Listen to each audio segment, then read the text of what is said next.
当我又一次带着实习生陆琪回家吃饭，老婆在厨房埋怨我对外人太好了。我扯出了一个笑容，冲着老婆撒娇：“这不是老婆，你做的东西太好吃，我忍不住带人回来炫耀吗？”但我早就知道贤良淑德的妻子和陆琪搞在了一起，我还知道他们在密谋将我杀害。大家好，开始今天的分享之前，希望你能给人间烟火点个订阅，我将会分享更多优质的内容。今天我又一次带着小三陆琪回家吃饭，老婆在厨房埋怨我对外人太好了。我扯出了一个笑容，冲着老婆撒娇：“这不是老婆，你做的东西太好吃，我忍不住带人回来炫耀吗？”可她不知道，他们之间的事我早就知道了。饭桌上，老婆对我极尽温柔体贴，帮我夹菜，和我亲昵，关心我。可刚刚在厨房的时候，她和陆琪互相拍打屁股的动作可没停过。我装作没看见，继续和他们说说笑笑，可是心里像是被针扎似的。陆琪是个孤儿，性格要强，他在公司实习，由我带着他，平时吃住都在公司。也是前段时间，他遇到周怡，两人网吧看绿豆对了眼。陆琪是个精明人，知道我对他好，所以故意和我亲近，引起周怡的注意。男人对于弱者总有一种天生的优越感，就像女人对于强者一样。但是我没想到，我的一时心软，居然换来的是他们的变本加厉。今天这顿饭就是敲打他的最好时机。陆琪，这段时间在公司实习，感觉怎么样啊？陆琪听了，赶紧放下筷子：“很好，谢谢孟哥关心。”我给他夹了一块肉。你觉得好就行，我还怕你不习惯呢。陆琪讪讪地笑了笑：“怎么会？我从小就吃苦惯了，别人能吃的苦，我也能吃。”我点了点头：“那就好。我看你也到了谈对象的年纪了，改天让你嫂子帮你介绍个女朋友呗。”陆琪听了，下意识地看了周怡一眼，而周怡和蔼地笑了笑：“你放心，嫂子肯定给你找个好看的。”我意味深长地看了两人一眼，这装的还挺像的。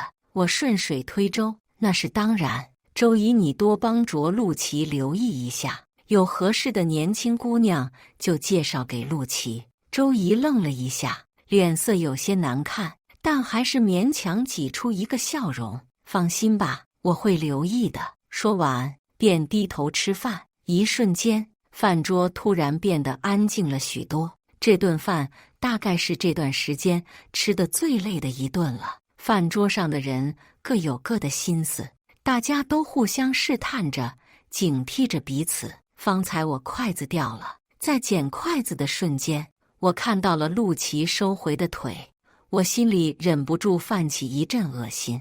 当真是在我面前都不懂得收敛一下了。见我起来后面色不佳，陆琪急忙解释起来。而周怡就在一旁皱着眉看陆琪，就像是很不满他此举一般。以前只知道周怡会撒娇，会讨好人，可没想到他居然还会演戏。要不是我早就知道他们之间的奸情，恐怕真的会被他精湛的演技骗过去。看着他们还在演戏，我索性转移了话题：“陆琪，这段时间实习考评成绩怎么样啊？”陆琪有些不好意思：“我私下去人事部打探过，成绩不咋地，在这批实习生里排名不上不下。”我笑了笑：“没关系，还有时间，接下来继续努力吧。”陆琪点了点头：“我会努力的。”陆琪确实很努力，但是他擅长的不是工作，而是拍马屁。他经常会给各个经理端茶倒水，跑腿买东西。因为我对他的特殊照顾，所以他倒也不担心其他问题。周怡不经意间插了句嘴：“老公，你们公司不是老员工有举荐权吗？”我抿了一口酒，面露难色：“哎，举荐哪儿那么容易，总得有个理由吧。”陆琪有些尴尬。周姨似乎还想要说什么，我给她夹了一块鱼肉，吃吧。她看了我一眼，终究没有再说什么。接着，我转头看向陆琪，温和地笑着：“陆琪，你刚到公司不久，还需要多历练一番，平时多向公司的前辈请教学习。你要是遇到什么问题，也可以来问我。”陆琪点头道谢：“谢谢孟哥关心，当然是真的。你是我带到公司的，你遇到问题，我自然该帮你。谢谢孟哥。”看得出来，这一次陆琪是实打实的心里开心。我笑了笑，没有再说什么，只是余光瞥向周姨，她的脸色有些难看。我的心底升起一股寒意，但是我的面上依旧温和。周姨，你怎么了？是不是还在怪陆琪刚刚碰到你的腿了？你也别怪陆琪，他刚步入社会，很多事情不懂，你要多体谅他。周姨沉默了几秒，然后勉强挤出一个笑容：“我知道了。”吃完饭，周姨已经躺在沙发上睡着了，她的手机摔在地上。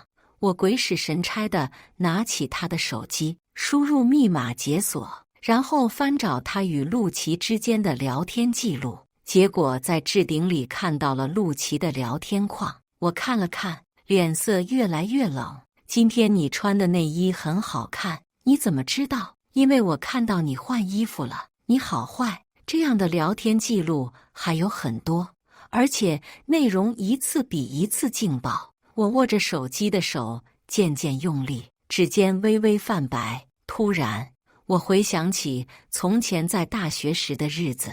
我在大学的时候算是细草，有不少人追求我，周姨就是其中之一。她每天风雨无阻地给我送早餐，在我生病的时候照顾我，在我被人冤枉的时候帮我出头。一次又一次，我被打动了。其实在那件事发生的时候，我就应该察觉到她并没有我想象中那么好。那时候我们才刚在一起，可突然有一天，大家都指着我的鼻子骂我是男小三。我莫名其妙，后来才知道，原来有人公开了和他的亲密合照，还有我们约会的照片，还将完整的时间线写了出来，所以大家都认为我是第三者。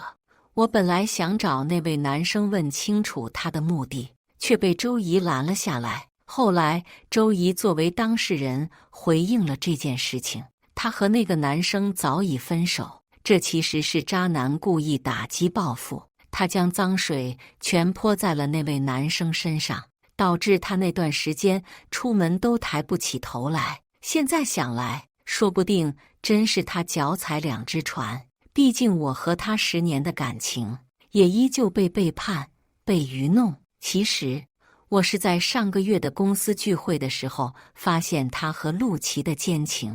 那天，我在厕所门口看见他，还以为他是来接我回家的。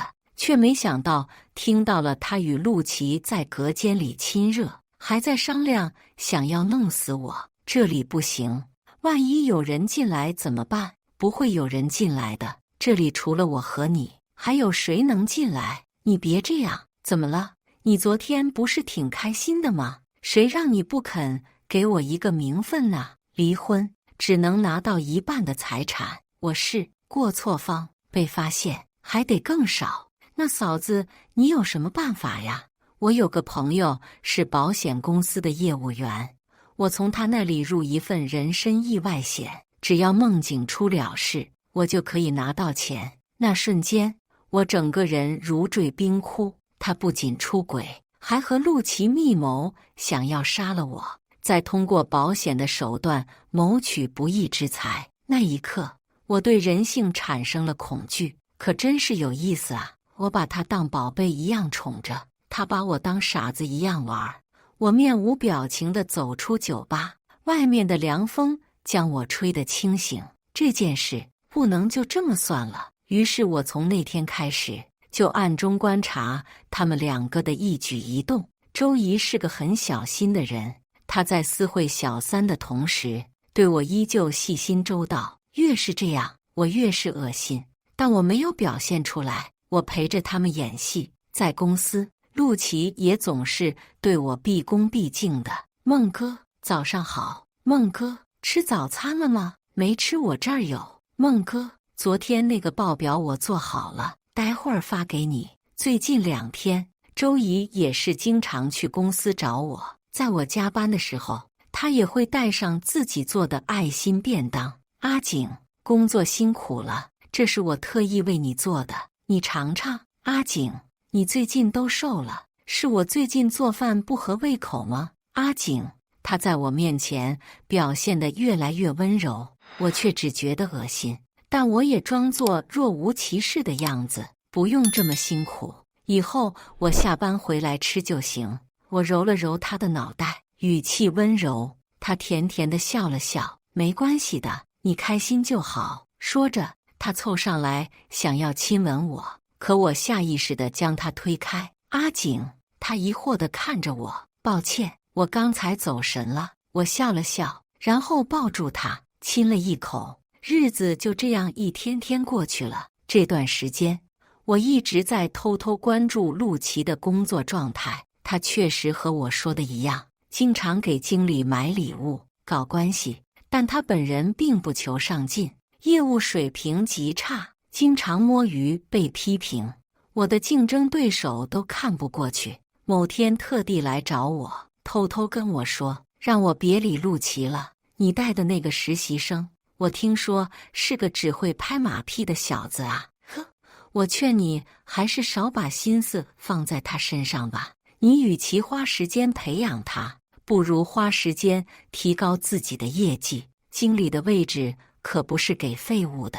我明白他的意思，可我要的就是这样。陆琪是个不安分的人，而我就要利用他的这一点为自己谋取利益。我要物尽其用。某天晚上，我带着陆琪一起去见客户，美其名曰历练，实际上是想利用他达成目的。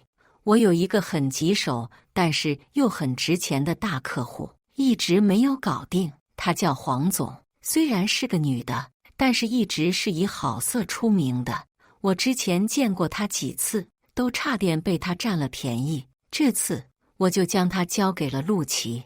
陆琪见我对他这么好，感动得不行。孟哥，你放心，我一定不会辜负你的期望。我点了点头，然后带他去了饭店。黄总还没来，我先带着陆琪坐下。等黄总来了之后，我让陆琪坐到他的身边。陆琪还以为黄总是什么绝世大美女，结果没想到她是个40多岁的中年女人，身材已经有些发福了，脸上也多了不少皱纹。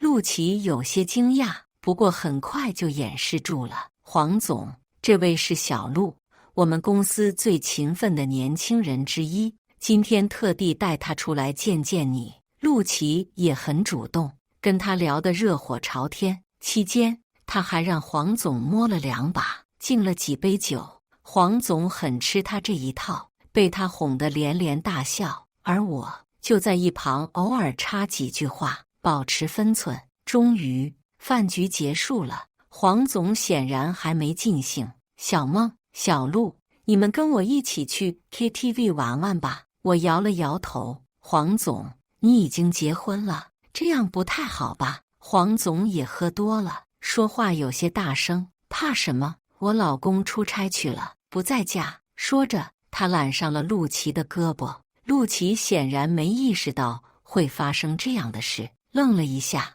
而就在这时，周姨出现了。阿景，陆琪看到周姨，立马将胳膊抽了出来，和黄总保持距离。我疑惑地问：小姨，你怎么来了？不是让你在家等我就好了吗？我不放心你，过来看看。周姨笑着对我说。我将她拉了过来。小姨，这是黄总。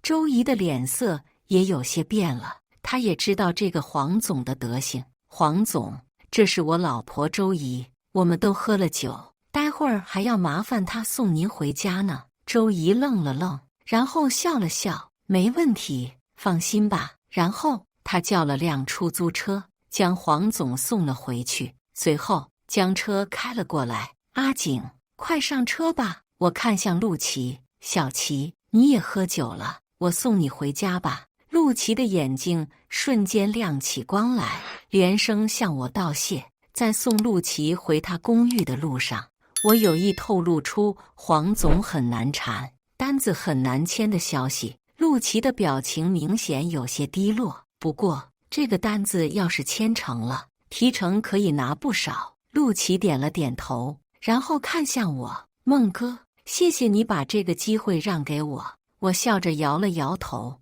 没事，都是为公司效力，谁做都一样。而这时，一旁的周姨突然开口：“阿景，你就是烂好心，明明是自己谈的单子，为什么要让给他呀？”我愣了一下，周姨很少会质疑我的决定。我看了看陆琪，他低着头没说话。我看向周姨，安慰道：“没关系，都是同事，互相帮助也是应该的。”周姨也没再说什么，我忍不住在心里冷笑。从上车到现在，陆琪从来就没说过自己的公寓在哪儿，可周姨却能直接将他公寓的位置输进导航，这就说明周姨对陆琪的公寓很熟。在回家的路上，我一直想着这一层的关系，周姨对陆琪的公寓那么熟悉，肯定是来过很多次，而且按照陆琪实习生的工资，压根给不起这精品公寓的房租。我怀疑这间公寓有可能是周姨用我们的共同财产租的。想到这里，我只觉得胃里一阵翻滚。我打开车窗透透气。周姨看了我一眼：“阿景，你不舒服吗？”我摇了摇头，说只是晕车。回到家之后，周姨去洗漱了，而我在沙发上坐着休息。突然，我看到茶几上摆着2份合同，这其中一份应该就是之前周姨说的人身意外险。翻开合同看了看，我那份保单的保额竟高达500万，还有一份是他为自己投保的普通医疗险。他的胃口真大。等周姨洗漱完了之后，我笑着看他：“这保险不错，要不我也帮你入一份吧。”周姨对我的提议并没有任何戒心，或许是她觉得我不会用保险来反击她。于是我们第2天一早就去找了他朋友，我也签了合同，并指定了他为受益人。看着周姨满脸温柔的样子，我真无法理解她为什么能在背地里对我下死手。我轻轻握住她的手，说了声谢谢。就在这时，周姨接了个电话，说是公司要加班，她得回去一趟。我没有阻止她，看着她离开。随后我打开手机看周姨手机的定位，果然周姨直奔陆琪的公寓。过了差不多1个小时，我给陆琪打了个电话，电话很快接通了。“喂，孟哥，怎么了？”陆琪的声音有些喘。我笑着问他：“小琪，你在干什么呢？”“没干什么，就是跑个步，锻炼一下身体。”陆琪有些心虚，说话也就结结巴巴的。“这样啊，我还以为你在做什么坏事呢。”陆琪更慌了：“怎么可能？我像是那种会做坏事的人吗？难道你不是吗？”我真的很想问出口，可还是忍住了。我朝他调侃道：“我就开个玩笑，你怎么还当真了？对了，你跑步干脆跟我视频吧，这样我也可以监督你，看看你有没有偷懒。”陆琪犹豫了一下：“下次一定。”我冷哼一声：“就现在吧。”陆琪明显有些措手不及：“不是，孟哥，我现在已经跑完了，衣服都脱了，没事，你打视频过来，我等着。”说完，我就挂断了电话。几分钟后，陆琪才打了视频过来。我接通之后，看到陆琪的脸涨得通红，他笑着朝我挥了挥手，然后喘着气说道：“孟哥，你看我多听话。”我略带讽刺地笑了笑，是挺听话的，也确实是在运动，只不过是和我的妻子在床上运动罢了。挂了视频后，我又给周姨打了个电话，这次在她的喘息声中，我听到了陆琪的声音，这下彻底坐实了。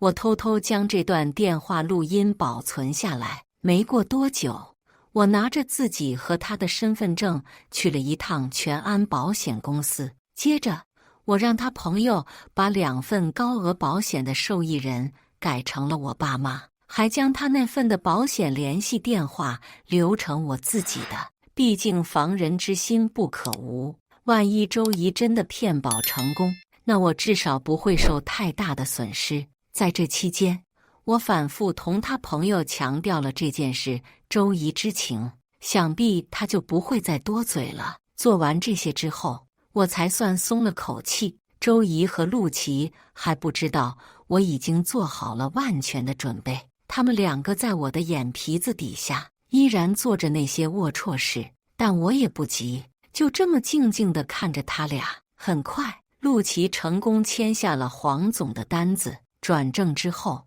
他整个人变得更加嚣张，整天都是一副目中无人的样子，不但敢公然迟到早退，还敢挑衅同事。终于，在转正的第3天，他和另外一个人打了起来。我赶到现场的时候，2个人正扭打在一起。陆琪仗着有黄总撑腰，完全不把我放在眼里。他指着我的鼻子威胁道：“孟景，你最好别管这件事，不然小心我对你不客气。”我看着陆琪那副嚣张的嘴脸，心里只觉得好笑。行，我不管，你们继续。说完，我就坐到一边看戏。陆琪被我这么一弄，反而有些不知所措了，而和他打架的那个人则是气不打一处来，上去就是一拳打在陆琪的脸上。陆琪顿时疼得龇牙咧嘴，朝着我大喊：“孟景，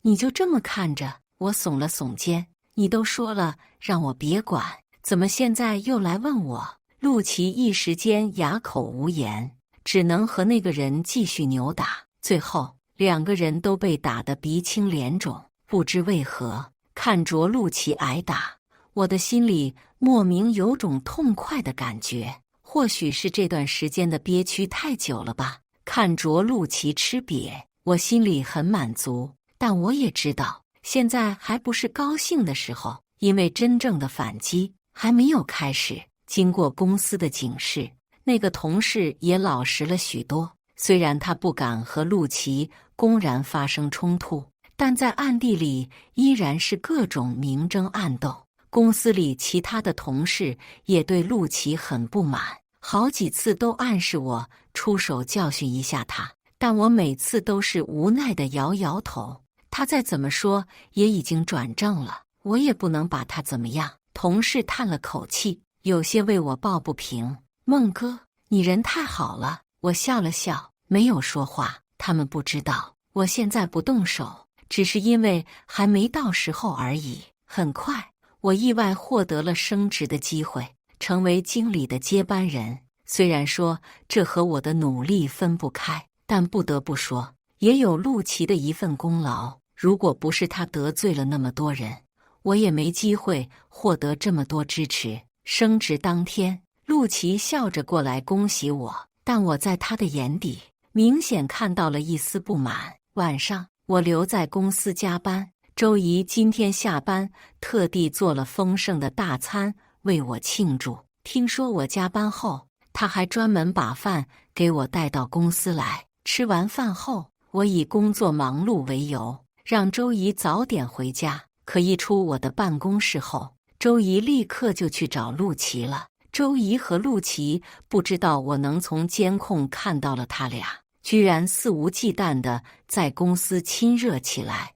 我直接去到茶水间，正好看见周怡坐在茶水间的桌子上，陆琪将她挡得严严实实的，双手还不老实地摸着周怡的大腿。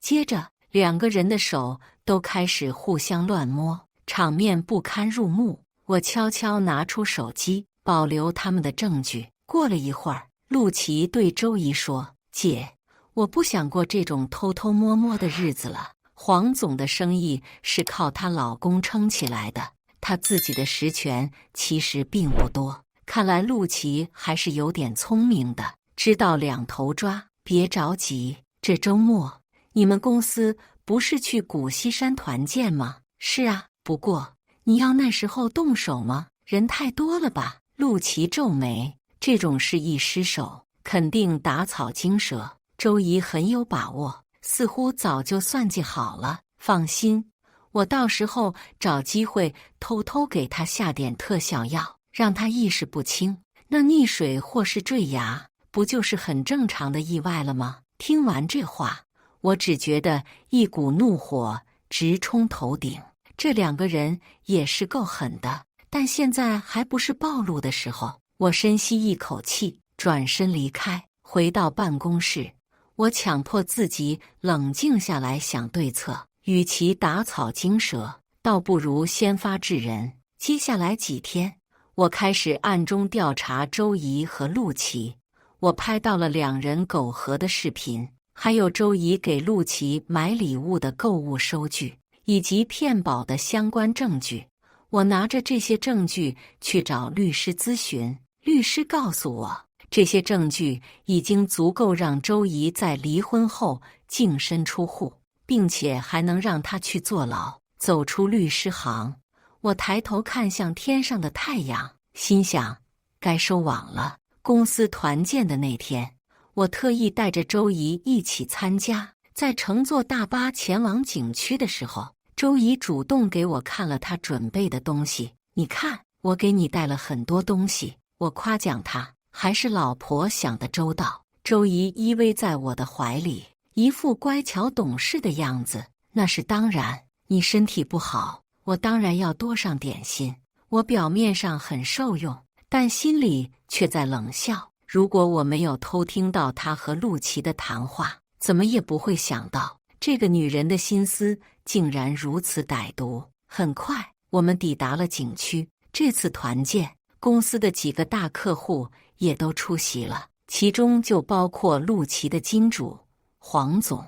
我们大家一起吃完午饭后，我刻意走在陆琪和黄总身后，仔细观察着两人的状态。黄总很明显是喝了不少酒，整个人都有些站不稳，几乎半个身子都要靠在陆琪身上。陆琪一副享受的样子，时不时还要蹭一蹭黄总。我看了眼周怡，故意说：“陆琪这小子还真是魅力大。”周怡的脸色顿时变得很难看。我装作没看到，继续说道：“黄总可不是一般人能拿下的。没想到陆琪年纪轻轻就这么有本事。”周怡气得牙痒痒，恶狠狠地瞪了陆琪一眼。陆琪似乎也感受到了周怡的目光，和黄总分开，走到了周怡的另一边。“嫂子，你今天可真漂亮。”周怡冷着脸，没有理他。陆琪自讨没趣，也不说话了。古稀山最好玩的项目之一便是它的滑滑梯，从岸边一路滑到水中，不仅能感受到速度与刺激，还能感受到溪水的清凉。我们一行人走到那里，几个同事已经迫不及待地换了泳衣下水了。我抬眼望去，没看见陆琪的身影，只听见几个同事小声吐槽：“这个陆琪真不要脸。”就是，谁知道他到底是出来玩还是勾引人的？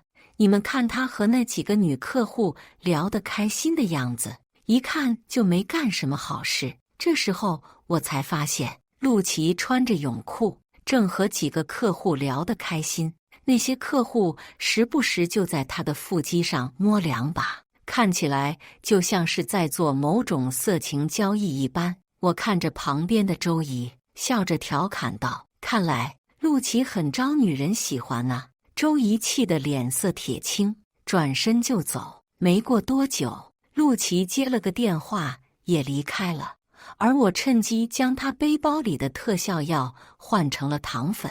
终于到了最重要的一环了。周怡回来之后，拉着我说想去山腰的温泉坐坐，我同意了。温泉水不深，但下面都是石头和瓷砖，如果周怡想要对我下手的话，这里是最好的地方。我们两个下了温泉，周怡坐在我对面，笑着举起酒杯，老公，咱们喝一杯吧。我看着他手里的酒杯，没有动。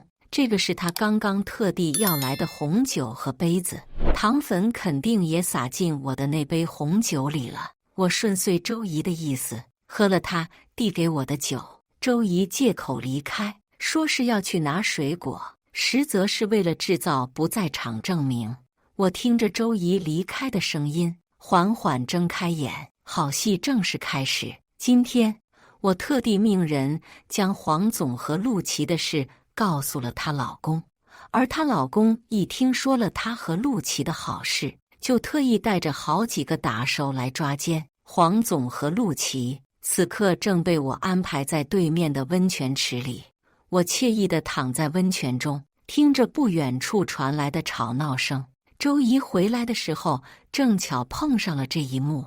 她看着陆琪和黄总衣衫不整的样子，气得浑身发抖，一个猛子扎进水里，揪住陆琪的衣服，就开始质问他。我冷笑着，悄无声息地离开了。黄总的老公直接报了警，理由是黄总嫖娼，但事实上，这个嫖娼的罪名最后是要落在陆琪头上。毕竟黄总是女人，总不能说他是嫖客。这件事成了压倒陆琪的最后一根稻草，陆琪的名声彻底臭了。公司为了不影响声誉，第一时间开除了他。周姨冷静下来之后，开始讨好我，可我此刻正忙着欣赏他和陆琪苟合的证据，那些聊天记录和视频，看得我热血沸腾。周姨推门进来，见我正在看这些，脸色顿时变得惨白。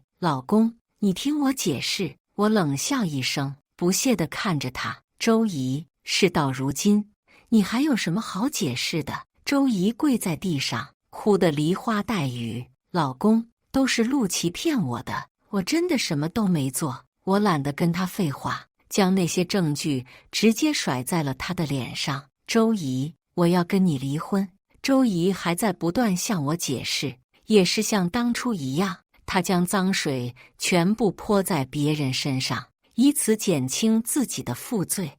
我看着此刻跪在我面前的周姨，突然觉得我好像从来都没有认识过她。周姨，你和陆琪是什么时候开始的？周姨此刻已经停止了哭泣，她哽咽着说，那天你和陆琪应酬都喝了酒，睡错了地方，我还以为床上的人是你。第二天一早，我发现认错了人，便一直哭。他也跟我说会对我负责，然后一来二去，我有些震惊地看着周姨，没想到居然是我引狼入室。周姨，你为什么背叛我？就算只有那次错误，可你说清楚，我会理解你的呀。你为何之后还要跟他？周姨此刻像是破罐子破摔了一样，她打断我的话，因为你太完美了，完美的让我觉得我就是个废物，什么都帮不上忙，你什么都能解决。可是陆琪不行，他需要我，他亲昵地喊我姐姐，他说我像他妈妈，和他在一起，我仿佛找到了从前那个自信的自己。我愣住了，难道我太独立自主也是错吗？看着他哭哭啼啼的样子，我心中没有半点波澜，我只觉得他恶心。我将那些证据摆在周姨面前，让她签下了离婚协议，并净身出户。周姨抱着我的腿挽留我，我直接报警，将她抓了起来。她震惊地看着我，仿佛不相信我真的会报警。周姨，你把我当傻子一样哄着骗着，还想杀了我和小三私奔，只可惜你的如意算盘要落空了。警方以下药和骗保的罪名将周姨抓走了。周姨自以为聪明，找了律师和公司帮他申请保外候审，只可惜我提前将他做的那些事告诉了他公司领导，他不仅被开除了，社交圈里的人都对他避之不及。很快，最终判决下来了，周姨被判7年有期徒刑，并处11万罚金。11万对于现在的他来说，已经算全部身家了。而出狱之后，他的生活只会更加艰难。至此，我的报仇计划完美结束。我出于情分去探监，想听听他会不会后悔自己所做的一切。可周怡的眼里只有憎恨和愤怒。那一刻，我才明白，禽兽是不配拥有忏悔之心的。以上就是今天分享的故事。大家有什么想说的、想吐槽的，欢迎在下方评论交流。也更希望能给人间烟火点个订阅，我将会分享更多优质的故事内容。